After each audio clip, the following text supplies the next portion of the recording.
অভিনেত্রী শবনম ফারিয়া একসময় নিয়মিত অভিনয় করলেও বর্তমানে রূপালী পর্দায় খুব বেশি দেখা যায় না। তবে সোশ্যাল মিডিয়ায় নিয়মিত পোস্ট দিয়ে নিজের অবস্থান জানান তিনি। সমসাময়িক নানা বিষয় নিয়ে স্ট্যাটাস দিতে দেখা যায় তাকে। শবনম ফারিয়া তার ভেরিফাইড ফেসবুক পেজে সাজাপ্রাপ্ত এক আসামির জামিনের সংবাদের ছবি ও লিংক পোস্ট করেছেন।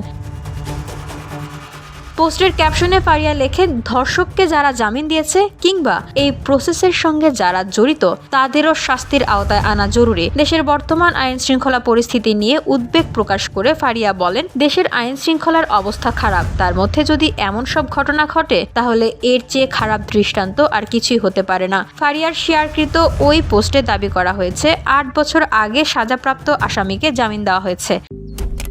মালয়েশিয়ান প্রযুক্তিতে তৈরি অত্যাধুনিক cleaning machine modern vacuum cleaner যে কোনো ধরনের ধুলো ময়লাকে পরিষ্কার করে ঘরকে করে তুলুন চকচকে ও আকর্ষণীয়। Modem, brand of luxury. ২০১৬ সালে প্রতিবেশীর মেয়ের সঙ্গে খেলা করতে গিয়ে নিখোঁজ হয় ৫ বছর বয়সী এক শিশু। পরের দিন ওই শিশুকে আহত অবস্থায় উদ্ধার করে তার পরিবারের সদস্যরা। অপরাধী সাইফুল ৫ বছরের ওই শিশুর মাথা, গলা, হাত ও প্রজনন অঙ্গ ধারালো অস্ত্র দিয়ে মারাত্মক জখম করে। শরীরের বিভিন্ন স্থানে সিগারেটের ছ্যাঁক দিয়ে ক্ষত করে। ওই ঘটনার পরে নারী ও শিশু নির্যাতন দমন আইনে সাইফুলের বিরুদ্ধে মামলা করেন শিশুটির বাবা।